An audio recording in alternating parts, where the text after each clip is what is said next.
মহাত্মা গান্ধীর দীর্ঘ রাজনৈতিক জীবনে বহু গুরুত্বপূর্ণ ঘটনা থাকলেও ১৯৩০ সালের লবণ সত্যাগ্রহ বা ডান্ডি অভিযান ছিল এমন এক সন্ধিক্ষণ যা ভারতের রাজনীতির গতিপথ আমূলে বদলে দিয়েছিল। এই একটি ঘটনা কেবল ব্রিটিশ শাসনের ভিত নড়িয়ে দেয়নি, সাধারণ ভারতীয়দের মনে স্বাধীনতার আকাঙ্ক্ষাকে একটি গণ আন্দোলনের রূপ দিয়েছিল। ১৯২৯ সালের লাহোর অধিবেশনে কংগ্রেস পূর্ব স্বরাজ এর দাবি উত্থাপন করে, কিন্তু সাধারণ মানুষকে এই লড়াইয়ে কিভাবে যুক্ত করা যায় তা নিয়ে সংশয় ছিল।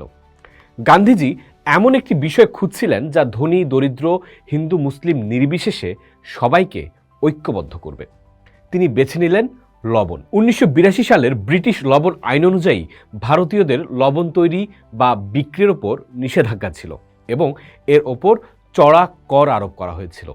লবণ প্রতিটি মানুষের জীবনের অবিচ্ছেদ্য অংশ হওয়ায় গান্ধীজি এটিকে প্রতিবাদের অস্ত্র হিসাবে বেছে নেন। ১৯৩০ সালের ১২ই মার্চ সবরমতী আশ্রম থেকে ৭৮ জন অনুগামীকে নিয়ে গান্ধীজি সমুদ্র উপকূলবর্তী গ্রাম ডান্ডির উদ্দেশ্যে পদযাত্রা শুরু করেন।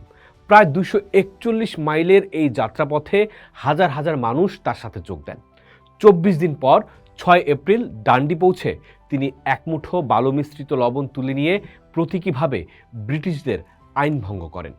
ডান্ডি অভিযানের আগে ভারতের রাজনীতি ছিল মূলত শিক্ষিত মধ্যবিত্ত ও উচ্চবিত্তের মধ্যে সীমাবদ্ধ, কিন্তু লবণের মতো সাধারণ বিষয়কে কেন্দ্র করে আন্দোলনের ফলে গ্রামের কৃষক, শ্রমিক এবং সাধারণ মানুষ প্রথমবার সরাসরি রাজনীতিতে সক্রিয় হয়ে ওঠে। এই আন্দোলনের মাধ্যমেই ভারতের রাজনীতিতে নারীদের বৃহৎ আকারে পদার্পণ ঘটে।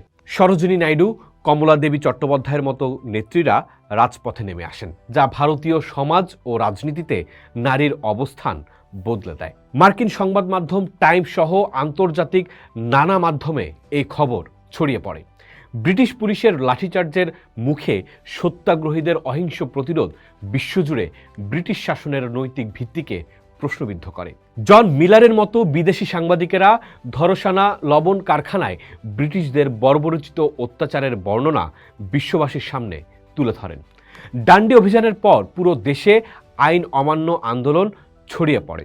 মানুষ বিদেশি পণ্য বর্জন করে, কর দেওয়া বন্ধ করে এবং সরকারি চাকরি ত্যাগ করতে শুরু করে। এটি ব্রিটিশদের বোঝাতে সক্ষম হয় যে ভারতীয়দের সম্মতি ছাড়া আর বেশি দিন রাজত্ব চালানো সম্ভব না। এই আন্দোলনের চাপে পড়ে তৎকালীন ভাইসরয় লর্ড আরউইন গান্ধীজির সাথে আলোচনায় বসতে বাধ্য হন। এটি ছিল ইতিহাসে প্রথমবার যখন ব্রিটিশ সরকার কোনো ভারতীয় নেতাকে সমান মর্যাদায় আলোচনার টেবিলে আমন্ত্রণ জানায়। লবণ সত্যাগ্রহ কেবল লবণের কর কমানোর আন্দোলন ছিল না, এটি ছিল সাম্রাজ্যবাদের বিরুদ্ধে সাধারণ মানুষের আত্মমর্যাদার লড়াই। এই ঘটনা গান্ধীজিকে ভারতের জাতীয় প্রতীক হিসেবে প্রতিষ্ঠিত করে। এর ফলে ভারতের রাজনীতিতে যে জাতীয়তা বোধের উন্মেষ ঘটেছিল তার চূড়ান্ত পরিণতি ছিল ১৯৪৭ সালের স্বাধীনতা। পোস্ট দেখুন, ভাবুন, করুন, থাকুন পোস্টের সাথেই।